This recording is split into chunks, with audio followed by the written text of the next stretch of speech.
الزمالك بيصالح جمهوره وبيفوز على البنك الاهلي بثلاث اهداف لشيء في مباراه تسيدها البنك الاهلي من حيث عدد التمريرات وامتلاك الكره والاستحواذ، ومن حيث عدد التصويبات على المرمى والفرص الخطيره. لكن نادي الزمالك استغل النهارده الحس الهجومي وكان حاسم اكتر.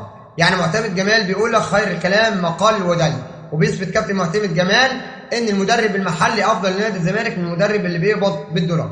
نادي الزمالك في الشوط الاول استغل العفوه الدفاعيه عرضيه اتلعبت، استغلها شيكوبانزا وحطها في المرمى، بعد المدافع داخلها في نفسه ورجل احتساب لمصلحه شيكو.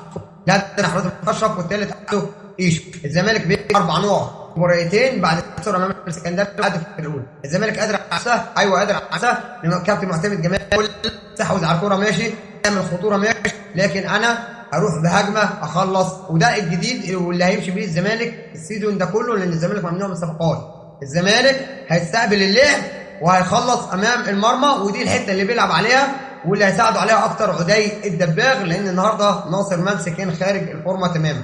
لايك للفيديو واشتراك في القناه، والسلام عليكم ورحمه الله وبركاته.